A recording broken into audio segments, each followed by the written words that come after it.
নমস্কার বন্ধুরা, আমি শ্রাবণী। আমি চলে এসেছি আরও একটি রেসিপি নিয়ে। চলো রেসিপিটি একবার দেখে নিই। আজ তোমাদের সাথে নিরামিষ ডালিয়ার একটি রেসিপি শেয়ার করব। রেসিপিটি বানানোর জন্য ডালিয়া নিয়েছি। ডালিয়াকে আধ ঘন্টা মতো জল দিয়ে ভিজিয়ে প্রথমে রেখে দেব। আধ ঘন্টা মতো ভেজানো হয়ে গেলে ডালিয়াকে জল থেকে তুলে আবারও একটা পাত্রে রেখে দেব। রান্নার শুরুতেই কড়াইয়ে একটু সাদা তেল দিয়ে নেব। কড়াইয়ে তেলটা গরম হয়ে গেলে তেলের মধ্যে কিছুটা বাদাম দিয়ে ভালো করে ভেজে নেব।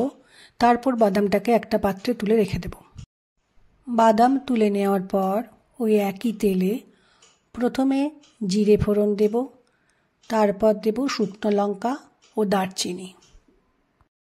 ফোড়নটা একটু সময় ভাজা হয়ে গেলে আমি ছোট ছোট করে একটু আলু কেটে রেখেছি, আলুটা দিয়ে একটু ভালো করে ভেজে নেব।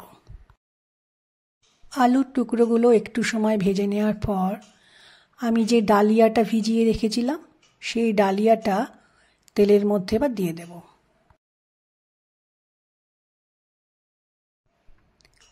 ডালিয়াটা দেওয়ার পর ডালিয়াটাকে আলুর সাথে একটু সময় রান্না করে নিতে হবে। এরপর আমি ডালিয়াতে এক এক করে মশলা দেব। প্রথমে দিলাম পরিমাণ মতো নুন, এরপর দিলাম হলুদ গুঁড়ো, এবার দিলাম ঝালের জন্য লঙ্কা গুঁড়ো, একটু জিরে গুঁড়ো দিয়ে দিলাম ও একটু ধনে গুঁড়ো দিয়ে দিলাম। এবার একটু জল দিয়ে ভালো করে মশলাগুলো ডালিয়ার সাথে মিশিয়ে নেব।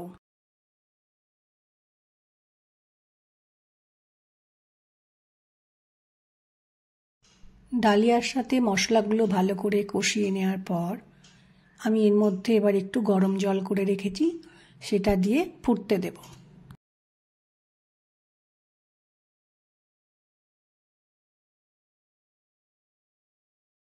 ডালিয়া ফুটে উঠলে এর মধ্যে আমি একটু চিনি দেব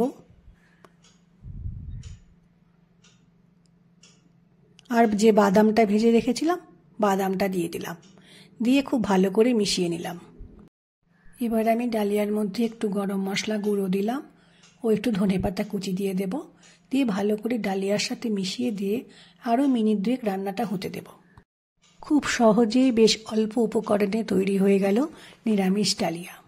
এই ডালিয়া ব্রেকফাস্টে বানিয়েও বেশ খাওয়া যায়।